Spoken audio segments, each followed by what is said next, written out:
بسم اللہ الرحمن الرحیم۔ السلام علیکم۔ اللہم صلی اللہ محمد کما تحب و ترضی لہ۔ ایک آدمی ایک گاؤں میں رہتا تھا۔ اس کے پاس ایک گائے تھی اور کچھ بھیڑیں تھی۔ وہ اپنا گزارا ان بھیڑوں اور گائے کے دودھ سے کرتا تھا۔ پھر جب اس کی بھیڑیں بڑی ہو جاتی تو وہ ان کو بیچ دیا کرتا تھا۔ یوں اس کا گزارا ہو رہا تھا اور وہ بھیڑوں کو فروخت بھی کیا کرتا تھا اور جو گائے کا دودھ بچ جاتا وہ بھی فروخت کر دیتا۔ ایک دن اس کے پاس ایک نوجوان آیا اور کہا، بابا جی، آپ کی عمر اتنی زیادہ نہیں ہے، یہی کوئی 40-35 سال ہے، آپ شادی کر لیں۔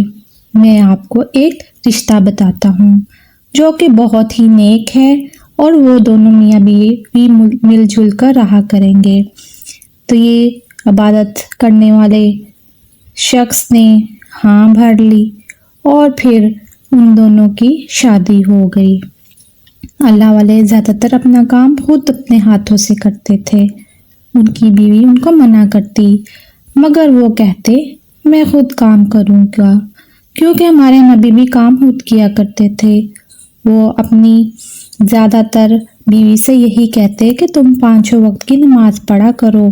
ایک دن اللہ تعالیٰ نے ان کو ایک بیٹی سے نوازا، لیکن ان کی بیوی کی طبیعت بہت زیادہ خراب رہنے لگی اور پھر کچھ ہی دنوں میں وہ وفات پا گئی۔ اس کے بعد وہ بہت اکیلا ہو گیا اور اپنی بیٹی کی پرورش کرنے لگا، جس میں اسے بہت مشکل ہو رہی تھی۔ وہ بچی اب بڑی ہو رہی تھی اور اس کے باپ نے اسے ایک مسجد کے قرآن پاک کے حافظ کے پاس بھیج دیا اور وہ چاہ رہا تھا کہ یہ قرآن پاک بھی حفظ کرے اور ساتھ ساتھ دنیا کی تعلیم بھی حاصل کرے۔ ابھی ایک دن اس نے قرآن کے لیے بھیجا اور وہ واپس نہ آئی، تو باپ نے پوچھا کہ تم اتنی دیر سے کیوں آئی ہو؟ تو اس نے رونا شروع کر دیا اور کہا کہ بابا اب میں نہیں جاؤں گی، مجھے قاری صاحب بہت برے لگتے ہیں، وہ بہت گندے ہیں، میں نہیں جاؤں گی۔ لیکن اس کے باپ نے کہا، نہیں بیٹا، آپ کو جانا ہوگا، وہ قرآن پاک پڑھاتے ہیں، آپ کو ان سے سیکھنا ہوگا۔ اور پھر اس نے اپنی بیٹی کو چپ کروا دیا۔ اس کی بچی نے پھر کہا، نہیں بابا، مجھے نہیں پڑھنا۔ اس کے باپ نے کہا، بیٹا میں کتنی مشکل سے کماتا ہوں، تمہیں پتہ ہے سارا دن مجھے محنت مزدوری پر لگ جاتا ہے اور پھر ہم کہیں جا کر میں تمہارا پیٹ پالتا ہوں، تمہاری ماں بھی نہیں ہے جو تمہیں سنبھال سکے، میں تمہیں بھی سنبھالتا ہوں اور گھر کا کام بھی کرتا ہوں اور مجھے بہت مشکل پیش آتی ہے، کچھ میرا ہی لحاظ کرو، اگر تم پڑھ لکھ جاؤ گی تو کسی مقام پر کھڑی ہو جاؤ گی۔ اسکول کی تعلیم تو تمہیں میں دے نہیں سکتا، دینی تعلیم ہی صحیح، چلو تم وہی سیکھ لو، اور مولوی صاحب تمہیں تعلیم دے رہے ہیں، تم کیوں تعلیم حاصل نہیں کرنا چاہتی؟ میں تمہیں سب لوگوں سے آگے لے جانا چاہتا ہوں، تمہیں آسمان پر چمکتا ہوا ستارے کی طرح دیکھنا چاہتا ہوں اور میں چاہتا ہوں کہ دنیا سے آگے بڑھو۔ پھر اگلے دن جب صبح مسجد میں جانے کی باری آئی تو پھر وہ رونے لگی، تو اس کا باپ زبردستی اس کا ہاتھ پکڑ کر اس کو مسجد میں چھوڑنے کے لیے چلا گیا۔ وہ مسجد کے دروازے پر پہنچ گئی اور رک گئی اور رونے لگی۔ اس کے باپ نے سمجھایا کہ بچہ نہیں روتے، کوئی بات نہیں۔ اس نے کہا، میں مولوی صاحب سے نہیں پڑھنا، وہ اچھے انسان نہیں ہیں۔ وہ بھاگنا چاہتی تھی مگر باپ نے اس کا ہاتھ مضبوطی سے پکڑا۔ نہ وہ بیٹی کی بات کو سمجھ رہا تھا، وہ بس اس کی ایک ہی تھی کہ چلو اندر چلو اور پڑھو، لیکن وہ مسلسل کہہ رہی تھی کہ مجھے نہیں پڑھنا۔ اس کو چاہیے تھا کہ اپنی بیٹی کی بات کو سنتا اور تہ تک جاتا کہ اس کی بیٹی کیوں انکار کر رہی ہے، کیا وجہ ہے۔ وہ کیوں نہیں سمجھ رہا تھا کہ یہ نہ پڑھنے کی وجہ کیا ہے اور یہ کوئی بہانہ نہیں۔ وہ زبردستی اس کو اندر لے گیا۔ وہاں مولوی صاحب بیٹھے ہوئے تھے، وہاں پر اور بھی بچے قرآن پاک پڑھ رہے تھے۔ وہ باپ مولوی صاحب کے پاس لے کر گیا اور کہا یہ بچی پڑھنے نہیں آ رہی تھی۔ مولوی صاحب نے کہا آپ اس کو بٹھا دیں، میں آج اس کو لیٹ ہی چھٹی دوں گا اور اچھی طرح پڑھا کر بھیجوں گا اور سمجھا دوں گا کہ قرآن پاک پڑھنے کے کتنے فائدے اور کتنی فضیلت ہے اور اس کا کتنا ثواب ہے۔ یہ سن کر اس بچی کا رنگ لال ہو گیا۔ اس کا باپ اسے وہاں چھوڑ کر چلا گیا۔ اس بچی کی حالت اب ٹھیک نہیں تھی۔ اب وہ گمسم رہنے لگی تھی، ہر وقت ڈری ڈری رہتی اور جب بھی سوئی ہوتی تو ڈری ڈری اٹھتی اور یہ کہتی میرے ساتھ ایسا مت کریں، میرے ساتھ ایسا نہ کریں۔ خوابوں میں بھی وہ ڈرنے لگی، چیختی ہوئی اٹھ کر بیٹھ جاتی۔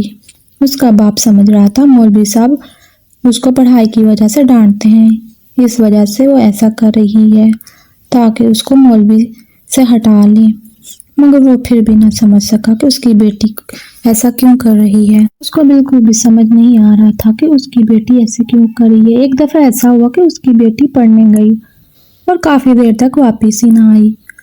اس نے سمجھا کہ شاید مولوی صاحب پڑھا رہے ہیں۔